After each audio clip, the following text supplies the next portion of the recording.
నమస్కారం అండి. నమస్తే. స్వాధ్యాయము అంటూ ఉంటారు. అంటే ఏంటి? దానివల్ల ప్రయోజనం ఏంటో తెలియజేయండి. స్వాధ్యాయం వల్ల ప్రయోజనం ఏమిటి అని చూసినప్పుడు, స్వ అధ్యయనము అంటే నిన్ను నువ్వు అధ్యయనం చేసుకోవడం.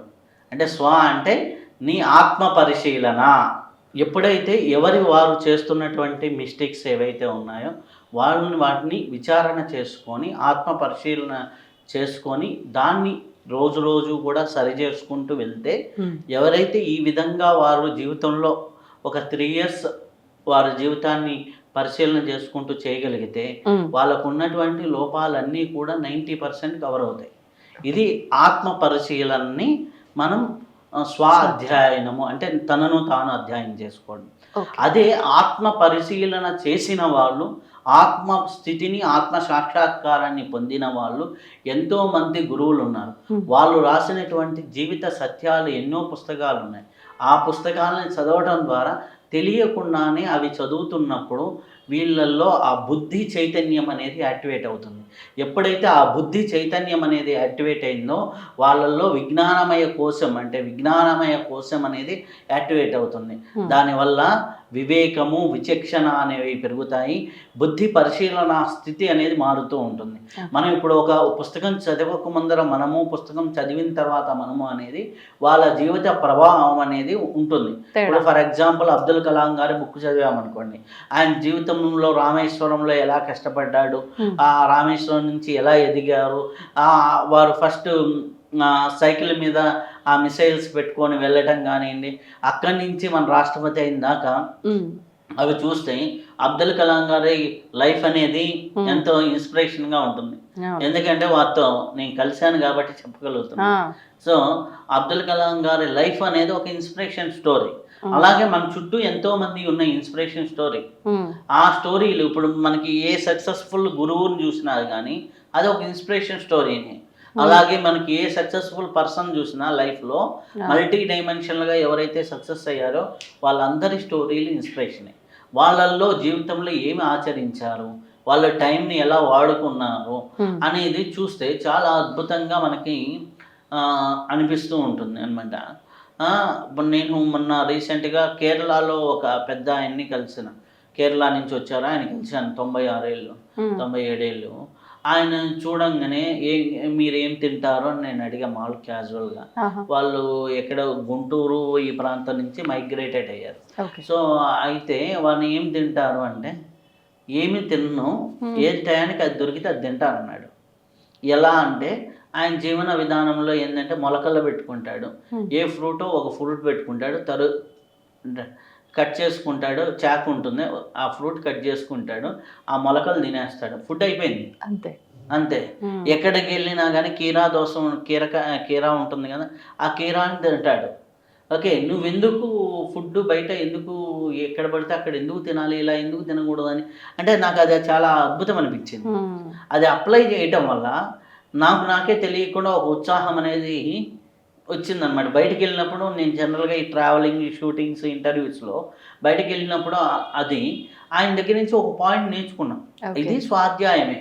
అలాగే ఒక గురువు యొక్క పుస్తకాలు మనకి ఎందుకు, ఒక యోగి ఆత్మకథ అది చదివినప్పుడు ఒక ఆధ్యాత్మిక గురువు ట్రావెల్ అంతా మనకు అర్థమవుతుంది. క్రియాయోగ పరంగా ఉన్న వాళ్ళు ముఖ్యంగా చదువుతారు. అలాగే ఎన్నో పుస్తకాలు ఉన్నాయి. రాబిన్ శర్మ ఆస్తులు త్యజించి ఆత్మశోధనకై ఒక యోగి ప్రస్థానం అని, అలాగే మనకి లూయిస్ ఎల్ఏ మీ జీవితం మీ చేతుల్లోని. మనం అది చదువుతున్నప్పుడు ఎవ్రీథింగ్ ఈజ్ యువర్ థాట్ అంటున్నారు. ఎవ్రీథింగ్ మీ థాట్ వల్లే జరుగుతుంది అని. ఆ థాట్ వల్ల ఎక్కడ జరుగుతుంది అనేది మనం అబ్జర్వ్ చేసుకుంటే ఆటోమేటిక్గా మనకు అర్థమవుతుంది. సో మనకేంటి, మనకి ఇంట్లో ఉండే చిన్న చిన్న సమస్యల్ని చాలా పెద్దగా చూస్తాం. కానీ మనం ఒక గురువు జీవిత చరిత్రను ఎవరినో చదివినప్పుడు అటువంటి సమస్యలను ఇన్నిట్లో దాటుకొని వస్తారు. అలాగే మనకు జీవితంలో వచ్చే ఎవరికి చెప్పుకోలేని ఈ స్థితులు ఉంటాయి. అంటే లైక్ ఎవరికి చెప్పుకోలేని స్థితులు అంటే బాడీ ఎమోషన్స్ కానివ్వండి, కామ క్రోధ మదమాశ్చర్యాలలో ఇవన్నీ కూడా ఇంటర్నల్గా కొన్ని మన తెలియని లోన్లీనెస్ ఇటువంటివి ఉంటాయి. ఆ లోన్లీనెస్ ఇవన్నీ కూడా అది ఎవరు తీర్చాలి, ఎవరితో ఎక్స్ప్రెస్ చేయలేని అవి పుస్తకమే తీర్చాలి. ఆ పుస్తకం అక్కడ స్వాధ్యాయం. ఒక గురువుతో మనం ఏదైతే అనుభూతి పొందినటువంటి గురువు రాసినటువంటి వాటిని స్వాధ్యాయము అంట. ఆ అనుభూతితో రాసినటువంటి వాటికి కరెక్ట్ గైడెన్స్ కొన్ని పుస్తకాలు మనకి ఇస్తాయి. వాటిల్లో చాలా చాలా చాలా పుస్తకాలు మనకు అందుబాటులో ఉన్నాయి ఈరోజు. ఆ పుస్తకాలు చదవటం, ఇప్పుడు మనం రాసాం శ్వాస పుస్తకం. శ్వాస పుస్తకం అనేది ఏంటి?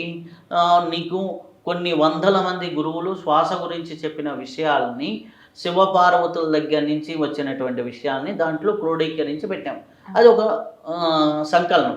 ఆ సంకలనమైనటువంటి ఆ శ్వాస పుస్తకం ఏదైతే ఉందో అది చదువుకున్నప్పుడు వాడికి ఏమో అర్థమవుతుంది, శ్వాసను గమనించడం ద్వారా ఇదవుతుంది, ప్రాణాయామాల వల్ల ఇంత ప్రయోజనం ఉంది, శ్వాస వల్ల ఇంత జీవితం మారుతుందనే విజ్ఞానం వాళ్ళ లైఫ్లోకి వచ్చినప్పుడు ఆటోమేటిక్గా ఏమవుతుంది, దాన్ని అప్లై చేయడం మొదలు పెడతాడు.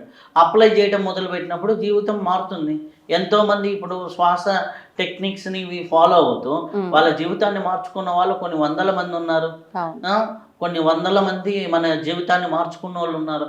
అలా ఆ వందల మంది వాళ్ళే మనకి ఇన్స్పిరేషన్గా కనిపిస్తారు. కానీ అది అప్లై చేసుకోవడం అనేది జీవితాల్లో ఉపయోగం.